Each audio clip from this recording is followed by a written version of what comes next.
Hi everyone, Evelina from Arcadia here. Today on Inspire, I'm pumped to introduce good friend and fellow dodgeball champion teammate, Greg Nance. Greg is the founder and CEO of DYAD, as well as co-founder and chairman of Moneythink. Not only is he a Truman Scholar, Seattle Seahawks ambassador, but also an ultramarathon runner. Hi Greg, thanks so much for joining us. How are you? Doing awesome. Thank you so much for the invite. No worries. So today do you want to share with everyone what you're talking about? Yeah, I want to share a few ideas about how all of us can use endurance to become a better version of ourselves. And I'm going to tell a story about a long run I did that helped me become a stronger leader and how I hope it can help you become a little stronger in the pursuits in your life. Awesome. Super excited. Okay, so we'll just let you do your thing. Fantastic. Thank you again for the opportunity here.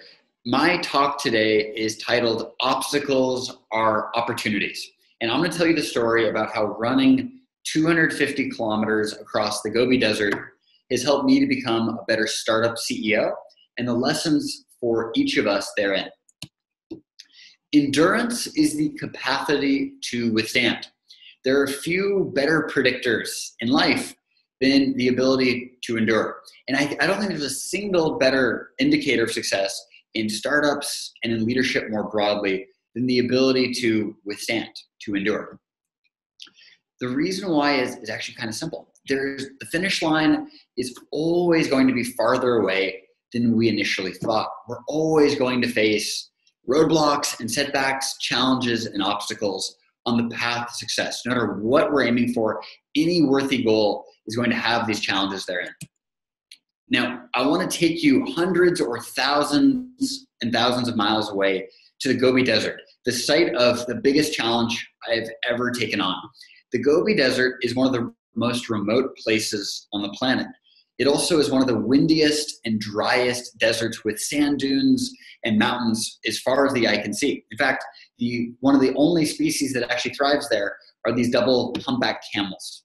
Because it's so dry and it's so harsh, these guys are optimized for it. Humans far less so. And yet, one of the most famous endurance races on the planet is hosted right there. As an ultramarathon runner, I sought to challenge myself with the biggest challenge of all. And as a startup CEO, I had no idea that this would be one of the greatest lessons that I had learned.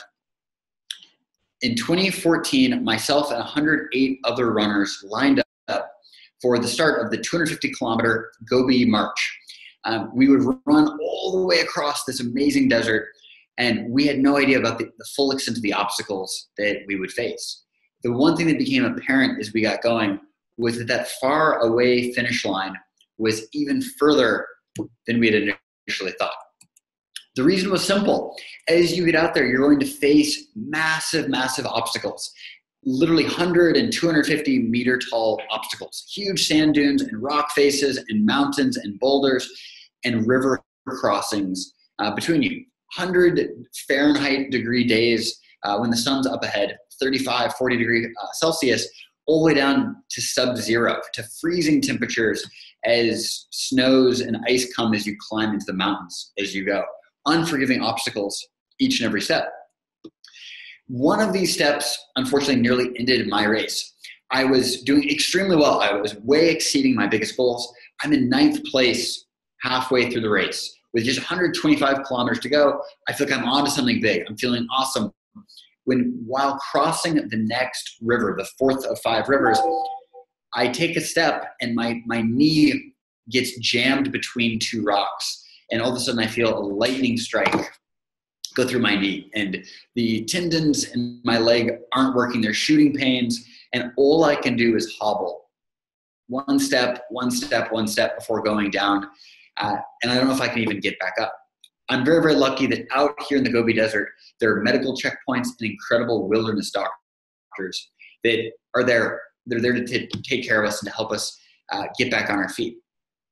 Here are a couple of these folks, after they gave me an agonizing massage trying to ease up the tendons, gave me a wrap for my knee and then some high-grade painkillers, all with the encouragement to keep going. And the pain was intense, but the camaraderie and the spirit gave me the confidence to try to get back up and try to keep moving. it was back to one step at a time. The only way you can run 250 kilometers or half that on a busted leg is by taking it one step at a time. And as you can see from the landscape here, it's a massive, massive, massive environment where you will become so discouraged so quickly. If you think about the next 100 kilometers, it has to be just the next one step. And you have to have an attitude of just relentlessly moving forward, because if you take that one step, followed by that one step, you will reach your finish line, whatever your big goal is in life. And I learned that the hard way. If you look closely at this photo, I'm taking tiny, tiny steps because my leg is so weak from this sprained MCL that my leg can hardly support my weight, let alone forward motion. So I knew that I had to be relentless, just keep moving forward, and step by step by step, I could actually reach my target as I go. You've got to embrace the suck. No matter what you're doing in your life, you have to figure out if this is worth it to you. And if so, there are going to be moments that are terrible, that are awful, that simply suck. And yet it's up to you to keep moving. Again, couldn't even bend my leg, and yet we're going to keep moving forward. We're going to embrace the suck as we go. And no matter what it takes, you can make it to your finish line. This is me crawling to the finish. I'm able to go, and the sound of the beating drums, the tribes people, the nomads, and the fellow runners there at the finish cheering me on. It was absolutely cloud nine, an amazing, amazing feeling crossing that finish line. After embracing that suck, pushing relentlessly forward, believing that you can do it was all there was to it. One step after the next, after the next. No better feeling on the planet than be able to raise your hands as you cross that finish line.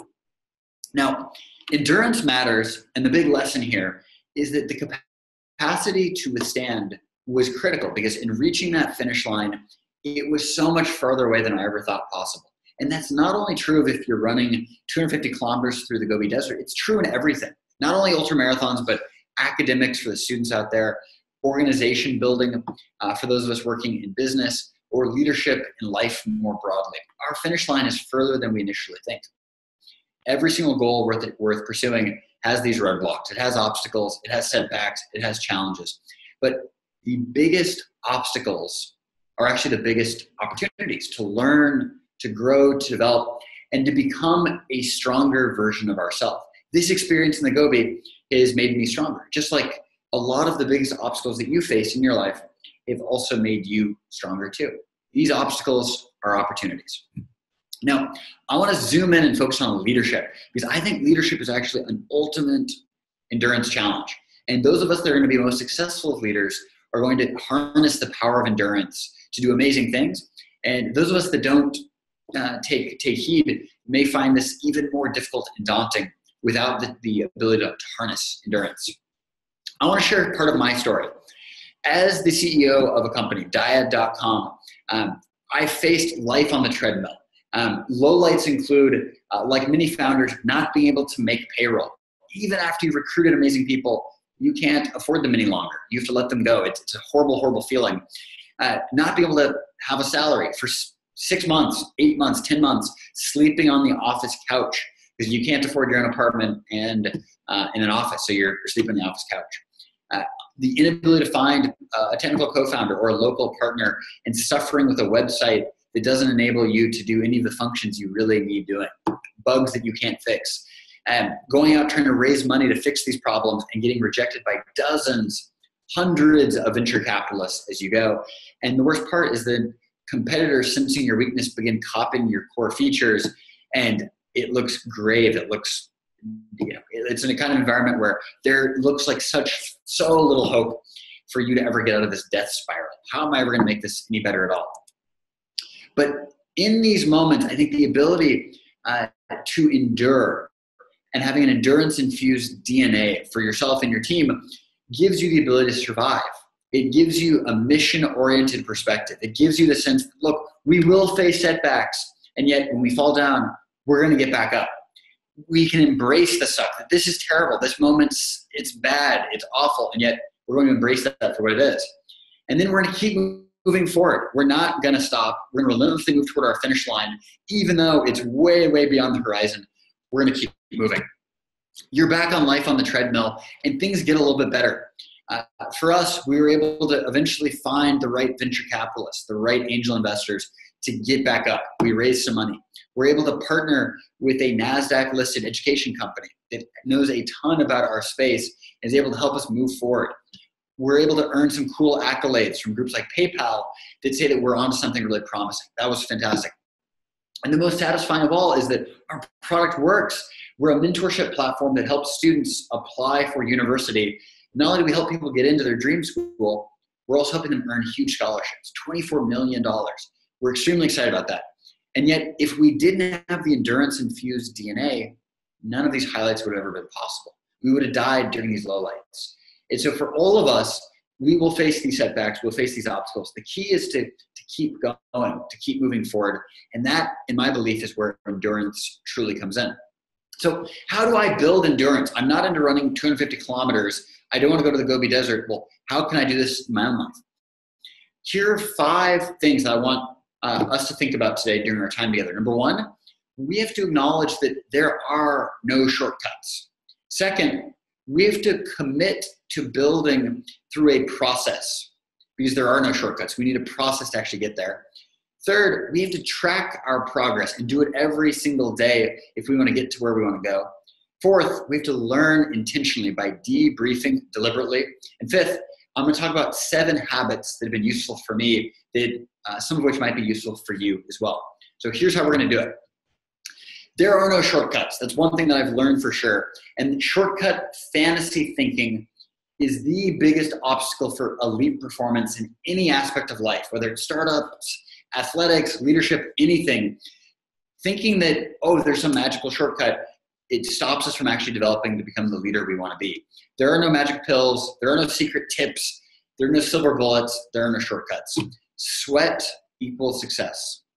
The more that we actually perspire, the more that we're going to have the best chance for us to inspire our own actions and those of our teammates to get going. Now, I want to give you a classic shortcut fantasy thinking that almost killed our company, and I hope you can avoid. Something I told myself over and over again that was false. I said, hey, if only I can find my technical co-founder, I'll be so ready to pitch VCs. We'll close our Series A. We'll be ready to grow like gangbusters. It'll be amazing. That was false. A to Z, that was false. Because even after finding our technical co-founder, after then recruiting them, after signing them on, negotiating, agreeing to this, every step of which can take several weeks, we still had to actually create, test, launch a new prototype that could build traction. We had to develop a workflow that actually shipped clean code time after time. We had to build a compelling product roadmap. Every one of these steps can take weeks, if not longer. We then had to connect and begin impressing venture capitalists, a difficult proposition by itself. Create projections, financials, headcount plans, answer hundreds or thousands of due diligence requests as we go before negotiating terms with VCs, all of whom can afford to wait. They're going to wait until you have several offers lined up until they actually have to move. So it's not a matter of finding the technical co-founder. It's the matter of all of these steps to have any chance at all. I fell for shortcut fantasy thinking, and that almost killed us. We almost ran out of time because I wasn't going about this the right way. This is true of running as well. I've done this, and a lot of my friends have done this, where if only I sign up and then I do a couple training runs, I'm going to be inspired to go do this big challenge. The reality, though, is that's only step 1. Signing up or feeling inspired for one moment is just step 1. From there, we're going to have to battle shin splints, Charlie horses, cracked toenails, upset stomachs, blisters, chafing, sunburns, and all the rest. We have to push through all of that. There will be no shortcuts as we go. Acknowledging that there are no shortcuts liberates us, because now we are liberated to do the real work and to embrace that this is going to be a huge challenge, and yet I'm going to make it happen regardless. It provides sustainable fuel to keep us moving forward through those challenging moments, because sweat equals success. Now, critically important is actually committing to the process. As I mentioned, you need to make daily progress, and the only way to do so is with a process. We have to set clear objectives for ourselves. We need to build a training regimen that helps us actually reach our goals. And then we need to commit to a process where there are no excuses. We don't accept excuses from ourselves or from those we're working alongside. Now, here's an example from startup land. We wanted to raise $500,000 in venture capital. The first step was actually reading a book. I didn't know anything about this. I wanted to actually learn about the subject and then get advice from mentors that had been there and done it. I then create a daily workflow. We start at DYAD HQ at 10 a.m. So I wanted to arrive by 8 o'clock every day, be at my desk, building out our deck, answering diligence questions from VCs, prepping out our financials, doing the calls I need to do, and then following up on each step within 8 hours. So that was a little personal step I made. And then critically important, life is not perfect. Some days you're not going to be able to get to everything. So what's your contingency when things aren't going right? And for me, if I don't get in by 8 o'clock, well, then I'm staying late to finish each of the steps I need. So building a process and then a fallback plan was critically important. In the same way, I build out process as a runner when I'm building my endurance. First setting goals, coming up with the first steps that you're going to pursue, and then what's the weekly workflow and what's your contingency. I set big goals in my races.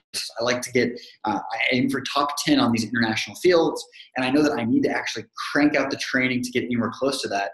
And some days it's tough. You can't get up early enough to get your training in. What's your fallback plan? And the beauty of that is you're much more likely to stay committed, to stay focused, and when you do fall off track, well, you have contingency to get back on track, either that day or that week, so you're not missing out on training, and you're able to move forward as you go. Now, this matters. Process is critical because planning your work and then working your plan enables you to actually put in the repetitions required to succeed. Everyone can have a strong day, but can you sustain it over a week, a month, a year, a lifetime? Average speed wins. It's all about putting together the highest average as you go. And if you make that happen, amazingness follows. Because many of us have the will to win. We really, really want to win, but few of us have the will to work to win. And that's the key missing step that process actually helps us build. For once, we'll actually have the will to work to win as well. Now, I'm a big believer in the power of daily learning because we have to train this. We actually have to debrief deliberately. Structured debriefs following consequential milestones help us accelerate our own learning, and it yields actionable insights for us to get better every single rep. So here's a fun example. I ran a 200K race through the Malaysian jungle, and right after, literally, I'm on the plane, I feel terrible. I'm like sunburned, windburned, super dehydrated still, haven't been able to eat enough.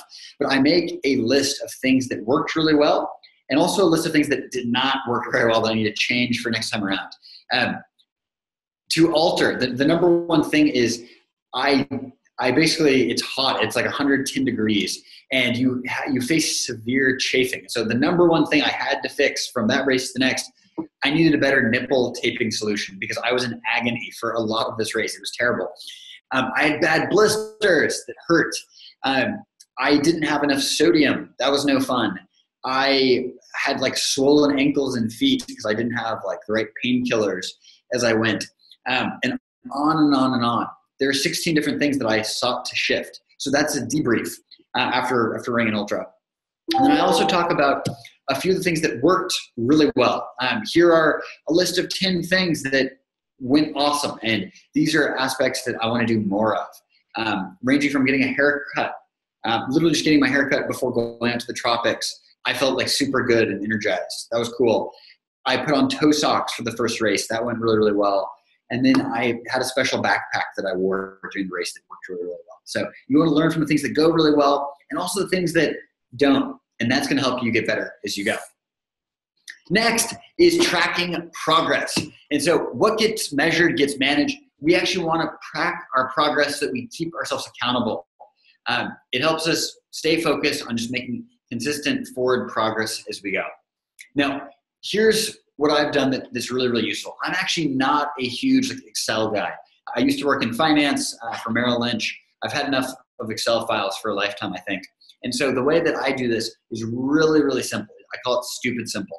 And I create a scoreboard where I track current streaks. And this helps me push through resistance as I go. So I track streaks. One of them is like a weekend long run. Another is a Wednesday long run. And then I try to do weekend swims as we go. And these are just, it's a fun way for me to remember, hey, the 3 most important things I do in my training: weekend long run, Wednesday long run, and this weekend swim. And then I literally just jot the date that I do this, and I'm able to extend my streak. And it's a fun, easy thing, but actually by doing it, I'm making big progress. I'm getting myself closer and closer to the kind of shape I want to be in to go out and run my best race. So 5th and finally, here are 7 ways that every one of us can actually build endurance. Number 1, I'm a huge fan of a morning ritual, and it can take on any number of aspects or methods or models here, but the key is to have something that you do when you get out of bed. I know for some folks, we lay in bed snoozing our alarm repeatedly or dreading the day, and I think there are a lot of healthier ways to get going, and a ritual helps us do that. I like to stretch and do calisthenics, listen to music as I get my day going. Whatever it is, any ritual is better than no ritual, in my opinion. Training and measuring results are going to help us actually build endurance as we go. I, like everyone else, get tired throughout the day. And I found that instead of surfing ESPN or Facebook from my desk, which I used to do a lot of, instead, if I'm feeling really tired, I'll just go knock out 50 push-ups. Whether it's 5 push-ups, 10 push-ups, 15 or 50, this can be a really fun way to build some muscle, instantly get yourself focused back on what you need to do, become more productive as you go. I'm a big believer in taking the stairs. I live on the 5th floor of my apartment building, and I work on the 15th floor of this office, and I love to take the stairs. It's an easy way to build my legs, build some endurance, build a stronger mental disposition. 5th, I'm a huge fan of cold showers. Anything that makes you uncomfortable, I think is a good thing. And cold showers make me uncomfortable. It's still kind of late winter here in Shanghai, and there's nothing I want more than like a nice hot shower to relax. And that's exactly why I take cold showers, because it jolts you, and it's another challenge throughout your day. So you're always training yourself to get a little bit better. 6th, I call it one more rep. So when you're super tired at the end of the day, or you just want to go out for lunch because you're hungry, do one more thing, whether that's one more email, one more sentence on this draft you're working through, or one more sales call, whatever it is, do one more. Push your boundaries just a little bit further, and amazing things start to happen. 7th, tackle more epic challenges. And I'm a huge fan of looking for something epic to do no matter where you are. I was on vacation in Greece, on Santorini, like one of the most beautiful places I've ever been to. And it was New Year's Eve. I realized, look, I want to do one more epic challenge to close out 2017. And so I decided to jump in the Aegean Sea. And I went for a swim. It was freezing cold and terrible. And that's why it was awesome, because it felt epic. It felt like it was one more cool way to push my boundary in 2017 and get a little bit stronger as I go. And so no matter what you're doing, what's one big thing that you can do to get a little bit stronger? That was what the Gobi Challenge was all about. And it was a big way for me to stretch myself in 2014. Every day you can look for other ways to push yourself to go a little bit further, a little bit faster. Leaders are readers. If you want to strengthen your leadership, you can learn from so many really wise, amazing people. A few of my favorite books and resources. Born to Run by Christopher McDougall, amazing book. It will tell you all about endurance and the connection between endurance and becoming a stronger version of yourself. An amazing book called Gateless by Sebastian Marshall. I wish I'd had this book when I was 15. I think it would have been life-changing then. It certainly has been life-changing now. One of my favorite websites, thestrategicreview.net and jamesclear.com. Lots of really good stuff about habits and mental models and becoming a more disciplined version as you go. Meditations by Marcus Aurelius and the Holy Bible, two of my favorite spiritual books to think about your place in the world and the universe as you go forward. The final thing before I get cut off here, because I know I'm running a little long, I would actually love to hear from you. Reach out anytime. I will gladly send you my PowerPoint if you want to read more of this as you go, or if you just want to riff. Greg at DYAD, DYAD.com. Say hello. I'll gladly send you the PPT and would love to get a conversation going. And then if you want to read anything that I write, I like to write, sign up for my newsletter at gregnance.org. Would love to have you on board as a reader here. so we can learn from one another as we take the next steps forward. Endurance can be trained every single day, and I look forward to getting on the path with you. Onward. I'm very curious to know, you're saying that everything's one step by one step. How do you plan your tiny steps on a day-to-day basis when, as a founder or employee or anyone, like tasks can seem so massive. So how do you break down your huge tasks to seem much more doable? Most definitely. So number one, I'm kind of an old-fashioned guy. So I literally have a notebook and a pen with me nearly all the time. And I basically jot lots of little ideas. And I'm trying to make a little checklist. And then I turn some of this stuff into little sort of manuals and little write-ups because I'm trying to collaborate with a team that's distributed around the world. So ultimately it's thinking through, spending enough headspace to clarify what the task or the project entails. I do that pen and paper, then typing out to really clarify it, and then getting a lot of feedback and enlisting colleagues on that as you go. I find that's helpful from a professional context, and I take a lot of that on personal goal setting too. Nice.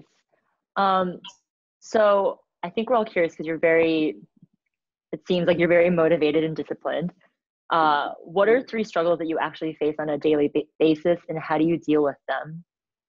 Yeah, so I face a lot of struggles. So number one, it's hard for me to get out of bed most mornings. And so I try to create a morning ritual that helps me get out of bed. I, like many of us, probably battle an unruly email inbox. And so I create little rules about when I check email and for how long. And I try to keep my emails more concise rather than writing little novels to everybody. Like many of us, I chase maybe too many shiny objects. And so I try to have a core daily focus, and then the 5 key things I have to do before I leave. And that way, before I get stuck to anything else, I'm finishing these pieces. Like many of us, I'm not a very good natural time manager. And so I use my calendar. So I create little appointments for myself and for meetings and things. So I'm more punctual and I'm more disciplined. So ultimately, as far as, I think all of us have special talents and gifts. One of mine is certainly not discipline or personal organization. I mean, I'm actually very low on that scale, but I try to compensate, and I do that by creating little rules that I try to follow, and then you look a little bit disciplined to people. And so, I try to be at least average in terms of discipline by just coming up with some rules. If you follow that, you start building a little bit of momentum. Okay, so on the topic of momentum, I suppose, how do you stay motivated? And if you've ever become demotivated, how do you get back or get out of your funk and back into it? Yeah, most definitely. So I'm a big fan of, during the course of a day, you might get fatigued or tired. I do almost every day. And in those moments, I step out of the office and I go for a walk, actually, a little walk or a jog. And we have a little park half-mile down the road. I'll walk over there. And I find just clearing my head for a few minutes gives me a lot of perspective, and fresh air can do wonders for your creativity and personal focus. At a slightly higher level, I do a lot of goal setting, and I set monthly goals, annual goals. I have goals I'm working on a lifetime scale, and I try to remind myself what I'm doing. I keep those front and center, not only in little notebooks like I shared with you, but also on OneNote. It's a Microsoft software I use to jot notes and ideas. And I'll even print those, put them in my room in the office. That helps me stay focused on those big goals. And I connect those really big goals with the daily workflow with what I call Strategy Saturday. So every Saturday for at least an hour or 2 or 3, I'll take kind of a step back from the day-to-day to day, and I'll think about, hey, the portfolio of activities that I do is like a human. How is all this going? And that really helps me. I'll take stock and I'll go, hey, I haven't called my family in several days, or hey, I haven't invested nearly enough effort into some of these philanthropic activities that I want to be helpful on. I haven't spent enough time outdoors recently. And it's a good way to kind of tack the sails and ensure that you're really moving closer to true north. And I found once weekly really helps me. If I go longer than that, I find the gray hairs start coming in faster because there's more stress, more anxiety, and I'm less productive, I'm less happy as I go. Nice. Strategy Saturdays, huh? There you go. Well, I was going to ask, because I think that most of our listeners who are tuning in, and I know that for myself, from being friends with you for the past 3 years, that, I'm pretty amazed that by your crazy willingness to run your body ragged and endure 250 kilometers or like weekly 100 kilometers of running, and you do it all for fun, in addition to running a business, talking to friends and family, hanging out, doing dodgeball. So is that how you find the time to do all these things? Yeah. So I find with a little bit of, if you're able to plan your work, you can then work your plan. And I'm a big believer in that adage, because that's worked for me. I also find that if you really, really focus in on the thing that you're doing right now, you can make a lot of progress really quickly. And so, I'll share a fun story that maybe a lot of us can relate to. During college, my little study buddies, everybody would complain about how much homework they had on any given night during college. And I would complain a little bit too, but then I would jump into the books and write the little paper, do the problem set, whatever it is. And I realized my buddies, an hour into this, they're playing on Facebook or they're texting their girlfriend or something. And so 2 or 3 hours later, I finished my stuff. I'm able to then head back home after a dinner and relax. Whereas the buddies who've been playing on Facebook, they're still complaining how much work they have, and they're still kind of playing on Facebook. And that's a silly analogy for, I think, how when I'm at my worst, I do the same thing, where it's like, I'm overwhelmed. I'm not able to do all these things I want to be doing, and yet I'm procrastinating and putting off the stuff that really needs doing, versus really, really focus in like, hey, this hour-long call with mom, I'm like really enjoying catching up with mom and hearing how her birthday, it was my mom's birthday yesterday, how her birthday's been, or, I'm talking to my baby niece, like I'm really immersed in that. And in that 30 minutes, I like build a nice little bond with my baby niece. And likewise, when I'm meeting our new marketing intern, I'm super gung-ho on connecting in that moment. I think it's a really simple idea, and it's one that I found to be really useful and really helpful on a personal and a professional, athletic, academic level across the board. The only time is now, and if you're able to both plan ahead a little bit and then focus exclusively on this moment, making the most, I think you can surprise yourself with how far you can go. I guess that means that you do not believe in multitasking. For a lot of years, I was all about it. And then I realized I was doing, I'm juggling, and then I realized I'm dropping every ball as I go. So yeah, I've tried to tone that down. I do know that you have to sometimes push a lot of different balls, but I'm a fan of putting all the force on one ball at a time, get it to the top of the hill, and then move the next. Very nice. Okay, so kind of switching things over to a little more businessy stuff that we're probably very curious about, since you're quite the entrepreneur. What's the biggest obstacle you've had to overcome as a founder? Was it just the CTO thing, or was there other stuff as well? I think the single biggest issue, so I was working with a local partner. So I ran a business based out of China, and I came here knowing absolutely no Chinese. I learned ni hao, xie xie, hello and thank you, a couple weeks into the gig. So I had a local partner that was really my eyes and ears, and we had a bad falling out. We had visions diverging, and we had some severe kind of ethics issue at play, where this gentleman decides to kind of run off with a lot of the company's assets, and basically left in a really, really, really tough position, without money, without our sales leads, without our client list, without any hope really. And that is actually the single most challenging chapter of the story. And it was really a key test of endurance again. You got to push through a ton of lowlights and months and months and months of tough times before there's really rays of hope again, before the light at the end of the tunnel. I think that's a light at the end of the tunnel. I hope, because I'm getting really tired. So that was the single hardest. And that moment, I think, has taught me a lot about working with high integrity people. Character is everything. If you learn a lot about people from then at when they have leverage or an opportunity, how does that play out? And working with people that really value their reputation, value their character, value a long-term partnership, for me, that's really important. Awesome. Well, Obviously, you have overcome that obstacle. So Day at a welcome. time.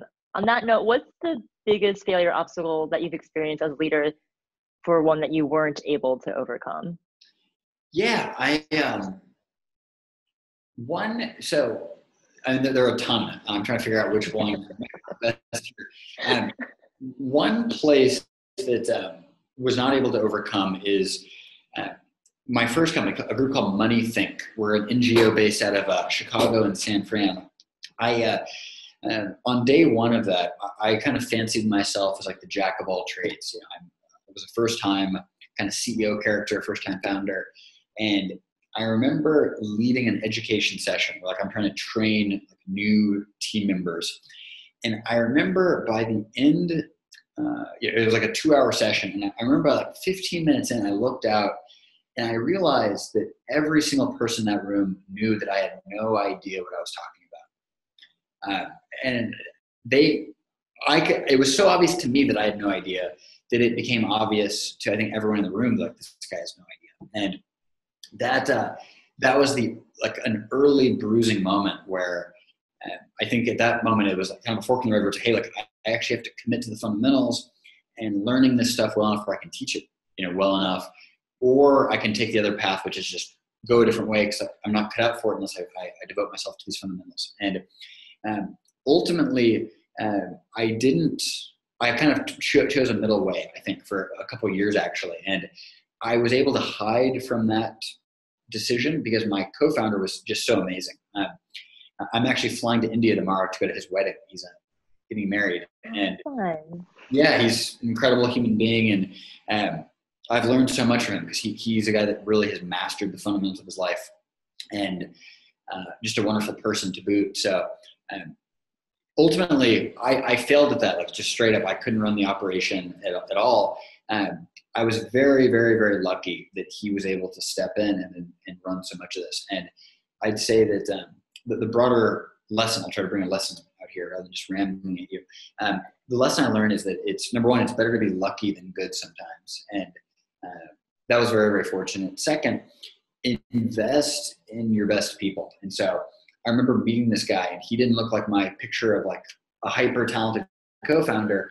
And yet the more that we began working together and riffing, it was so obvious that this guy is brilliant. He's committed. He's determined. He's focused. And it was like, wow, he's not out of central casting. He's even better. And then it was a question of building the best possible bond, the strongest working relationship. And we worked together for 9 years. He only left Moneythink in January 2017 after 9 years together. So it's amazing what can happen when you build that foundation. He's now an investor in DYAD. So we're working together now on the next project. So and I'm going to his wedding, and I'm doing a reading from Viktor Frankl's wedding. So it's amazing what happens when you invest in that. And so get lucky, definitely, and then invest in that. Put your time in, stay focused in the now to make something happen there. Nice. So on the topic of DYAD, a lot of our listeners are entrepreneurs, people starting their own businesses, marketplaces. What inspired you to create DYAD, and how are you? I know that education's been a passion for you, and you think that education is basically equivalent to opportunity, and we've had many conversations on this. How were you able to turn your passion into a reality? Yeah, so for me, the story, it starts with my family. So my grandma, longtime English teacher, taught Sunday school down in Mississippi until she was in her late 80s. She's 91 today and is still a teacher at heart. And so when that's your grandma, and then your mom teaches special ed, volunteers so much of her time to educate families about elder care, education just was a kind of a special place in my mind and in my heart growing up. But I took all that for granted. I still didn't take my own studies very seriously. And it was only when I went to college, I went to school in Chicago, which for listeners that know, Chicago is an amazing city, absolutely incredible.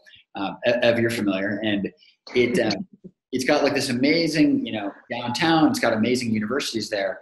And then it also has a lot of really, really big social challenges, ranging from gang violence to boarded up neighborhoods, big homelessness challenge, all this. And I saw that poverty for the first time, because I was from a pretty sheltered environment growing up. And you see that. And for me, it was jolting. It was like, wow, I can't ignore that. It feels like, it felt overwhelming. I wanted to do something about it, and got into education, entrepreneurship, because I thought that using my own energy and enthusiasm was the single best resource and tool I had to try to make a difference. And started working on this group, Moneythink, learned a lot about what not to do. I was a very poor first-time founder, but learned a lot about what not to do. Learned a lot from Shasheen and from Ted, Morgan, and David, our team. And from there, realized, hey, I want to devote myself to entrepreneurship as a vehicle for social change. How can I build business models that are sustainable, that help the people and communities they touch? And came up with the idea for DYAD during business school, and had a professor that was super, super encouraging. He was like, look, I wish I had an idea like that when I was so young. You got to go for it. And when this guy believed in me, and a variety of mentors believed in me, I realized, hey, there's no better time than now. I got to go for it. I'm never going to be this young, this naive again. Let's make a move. And 23 years old, decided to go for it. And years later, I'm really, really pleased that I had amazing support in my life, and these mentors that kind of pushed me over the ledge, because it's been fun learning to kind of fly on the way down. Awesome. So I guess I'm going to jump a little bit, it's kind of related, but on DYAD. So DYAD is basically an online marketplace for amazing mentorships. University hopefuls can come on and find guidance and help develop skills and navigate the very overwhelming ordeal of applications. On this note, I'd like to pick your brain a little bit on your thoughts about marketplaces. A lot of the listeners right now are currently trying to start their own marketplaces, and since DYAD is actually an online marketplace, I wanted to get your take on why you chose a marketplace model for DYAD. Yeah, most definitely. So first of all, marketplaces are really hard. So if you have alternate methods of delivering your business model, those might be easier. Full disclosure right there, because it's really, really tough. I think one reason why it's tough is unless you use Arcadier. Unless you use Arcadier, exactly. You guys know what they're talking about. It's tough because you have even more I think starting anything or working at the ground level of any organization is really difficult. And a marketplace has an added challenge, which is you've got to do it in two different ways. You've got to figure out demand and supply. And my advice is you need to have a sustained competitive advantage in at least one important aspect on one side of that. And if you don't, it's going to be just really, really tough for you to get any momentum, let alone to sustain it once you have a successful model. And so that's my frank advice. If you're not sure about that, keep brainstorming, keep trying stuff out. But it's okay to pivot away because it is difficult to execute. That said, I think it's an extremely attractive and exciting opportunity because you can basically grow to heights that were previously unimaginable. I read this really amazing infographic the other day that I'll share here. The world's biggest taxi company doesn't own any taxis, Uber. The world's biggest hotel chain doesn't have any rooms, Airbnb. And it gives a few examples of this kind, where sort of the two-sided marketplace is incredible at reaching really great scale really quickly. And it's super efficient because you have much more flexible source of supply. And then if you figure out demand in a meaningful fashion, it can just be really, really intriguing. So as far as the future of marketplaces go, I think consumers have come to expect higher and higher quality and convenience and a stronger experience on the service. For us at DYAD, when we launched in 2012, we were the first of our kind. And so literally we were a PayPal, an email inbox, and then a photoshopped marketing poster. That was the three elements of our business. And that was very innovative and very exciting back in 2012. Today, if you enter the market with that, you get smashed because there's a lot of advanced stuff now. So focus on that experience. How do you make it really amazing? And so for us, our specific niche within the world of marketplaces, we do mentorship, and then we zoom in even further. And it's folks primarily from India and China and other parts of the emerging world that want to go to top American and British universities, or have a career in like America, Britain, Canada, Australia, and they connect one-to-one with an expert. So like, it's really specific, really, really specific. It's not trying to boil the ocean. And for those of you with giant ambitions, I say that's awesome. Remember the story of Jeff Bezos, the founder of Amazon. The first thing he sold, math textbook on Amazon.com, and then started doing music CDs, and then started doing jewelry, and then 20 years later, he's doing millions of products. But start with that one thing that you can do better than anybody else. And from there, you'll grow and grow and grow. And get advice from the right people, whether those are advisors in your network, the team at Arcadier. Find people that know what they're doing that can actually help you get to the next level. Awesome. So I think we're going to start wrapping up. But on that note of like mentorship and advice, what's the best piece of advice that you've ever been given? For me, it's never give up. Never give up. And I think if you have, life is difficult. And I think those of us listening to today's talk and our Q&A here, we know that, and we want something more from our life. And society and the values in our societies, even people that love us, our parents, our partners, others, so often it's like you're going out on a limb. You're trying to be a leader. You're trying to be an entrepreneur. You're trying to build this platform. And that's tough. And people that love you say, look, you're under so much stress. It's so difficult. Come back. Do something more conventional. It's okay to give up. It's okay to do this. In my view, though, the best advice I've been given is never give up. Don't listen to make a commitment to yourself that you're going to go for it, and that you can do it. And my belief is that you can. If you believe, you'll achieve. And the only thing that's going to stop you are the limits you place upon yourself. Even mom or dad or your teacher, your girlfriend, your boyfriend saying, you can't do that. Well, that actually doesn't matter unless you say, oh, I can't do it. It's only the limits you place upon yourself. And so the reason why I do these crazy endurance challenges is to push my own limits out and to prove to myself that I can do it, that I'm not going to give up. And I think for all of us, figure out what it is that you most want to do and then never give up. On that note, what inspires you? What inspires you to keep on going? What inspires you to take that next step? What inspires you to keep on pushing through all the pain, all the suck that you experience? Yeah, I think all of us are given a special purpose and a special set of talents and skills, and it's up to us to make of that what we will. And we have just one opportunity in our life to do so. And I feel like all of us, there's a calling and there's a mission. And we're very, very fortunate if we can find out what that is and then devote our lives to it. And I feel really, really fortunate that I feel like I have a little bit of clarity around my calling, my mission to expand education access, to push my own limits to the fullest as I go, to try to inspire other people to do the same. They too can do it. And that is sustained motivation for me. I can keep going back to that well. And I'm inspired by young people and old people that are pushing their own limits and that are trying to give back and become a better version of themselves. And that to me is just sustained fuel for the fire. That motivates me each day. Awesome. Okay, last question, because I'm sure that we're all curious. What's on the agenda next? What's your next run? What's the next thing for DYAD? What's your next goals? And what's the best way? I know you gave everyone the best way to reach you, but what's the best way to follow your crazy adventures? Yeah, awesome. So the next race, I'm super pumped. It's in Kazakhstan.